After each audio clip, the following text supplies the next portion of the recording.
Past a certain level of income, people fall in three groups: those who save, those who think they don't need to save, those who think they cannot save.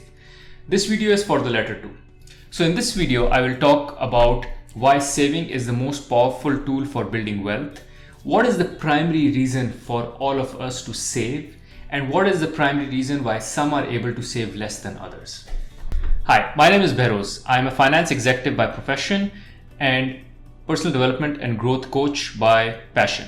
Now, before we move forward, in case you like this video, please do press the like button and also subscribe to the channel in order for you to get notified as soon as I put out a new content on this channel. Now, let's start by talking why saving is the most important variable in building wealth. Now, building wealth for financial flexibility has little to do with income or your investment returns and a lot to do with your saving rate. Saving is the core variable for building wealth since its impact comes before investment returns and income. Now, talking about investment returns can surely make you rich, but you can only invest if you're able to save. Secondly, whether an investment strategy will work, for how long will it work, whether the markets will cooperate, is all in doubts and the results are uncertain. Saving also comes ahead of income, because if you lack proper systems for saving, you will always end up empty-handed at the end of the month. There is no limit to expensing the income that you make. Wealth is just an accumulated leftover after you've spent from your income. And since you can build wealth without high income, but you can never build wealth without high saving rate, it is very clear which one is the most important. Net, saving is part of the money equation that is more in your control and has 100% chance of being effective in future as much as they are effective today. Now let's talk about my most favorite part, which is the most important reason why one should save. Some people save for a down payment on a house, or to purchase a new car, or for retirement. This is all great, of course, but saving doesn't require a goal of purchasing something specific. In all my experience, I have found even a bigger and more compelling reason to save. That is to gain control over your time. Everyone knows the tangible stuff that money can buy, but it is difficult to wrap your head around the intangible benefits of money, and hence those intangible benefits tend to go unnoticed. But the intangible benefits of money are far more valuable and capable of increasing your happiness compared to the tangible benefits, which are the usual targets of our savings. The two intangible benefits that top my list are flexibility of opportunity and flexibility of time. Now, talking about flexibility of opportunity, saving without a goal gives you an option and ability to wait for an opportunity and pounce on it when the time is right. It gives you time to think and it lets you change the course on your own terms. Every bit of saving is like taking a point or an opportunity out of future that could have been owned by someone else, but giving it to yourself. When you don't have flexibility, you are forced to accept whatever bad luck that is thrown your way. But if you have flexibility, you will wait for no-brainer opportunities to fall into your lap. This is a hidden return on your savings. So much so that saving in the bank that may be earning 0% return may end up earning you extraordinary returns if it offers you the flexibility to make investments at the right time, especially when those without flexibility are desperate. My personal example on this is in year 2020, when because of COVID, the markets started to free fall, and it was only because I was carrying with myself flexible cash that I was able to purchase securities in the markets at a cheaper and a discounted rate. And this year, when the markets have picked up, I've significantly benefited from them. Flexibility to own and control your time has unseen return on your wealth. What is the return on cash in bank which gives you an opportunity to change your careers, or to retire early, freedom from worry, or to pick a job with lower salary but more purpose? I would say it is incalculable. It is incalculable in two ways. One, it is so large and important that it is difficult to put a price on it, but it is also literally incalculable because it is impossible to measure it like we measure interest rates or return on our investments.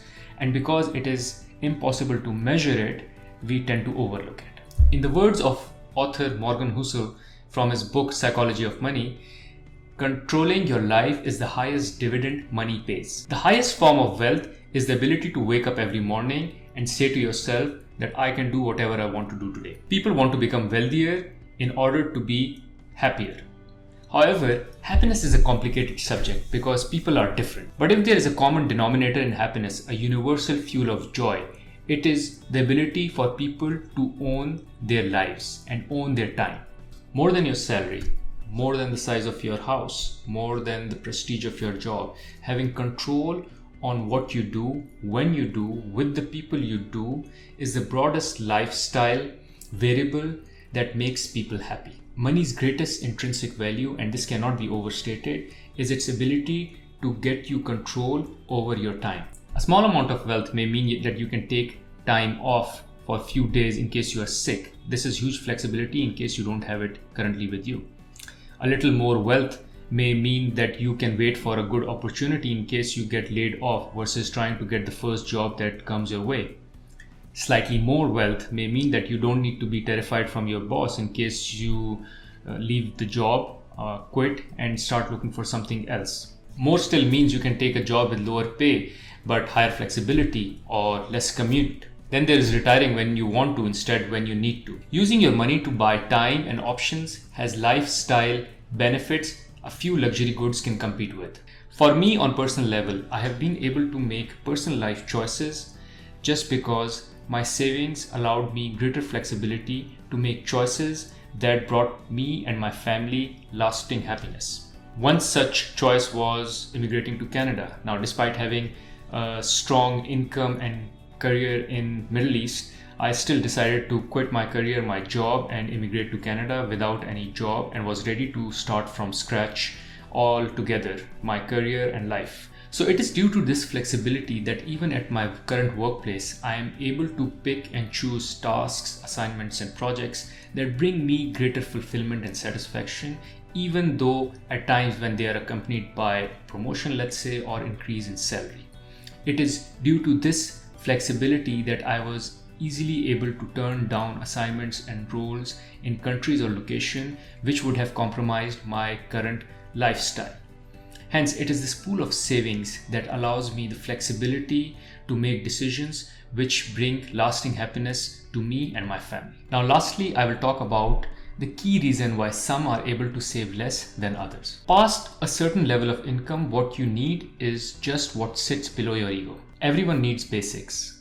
Once that is covered, there is another level of basics which is both entertaining, enlightening, and also comfortable. But spending below pretty low level of materialism is a reflection of your ego approaching your income.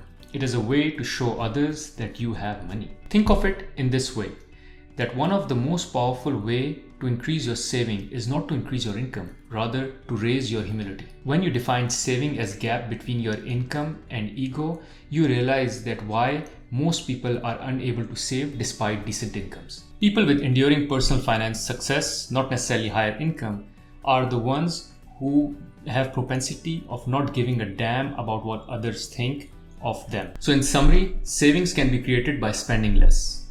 You spend less when you desire less.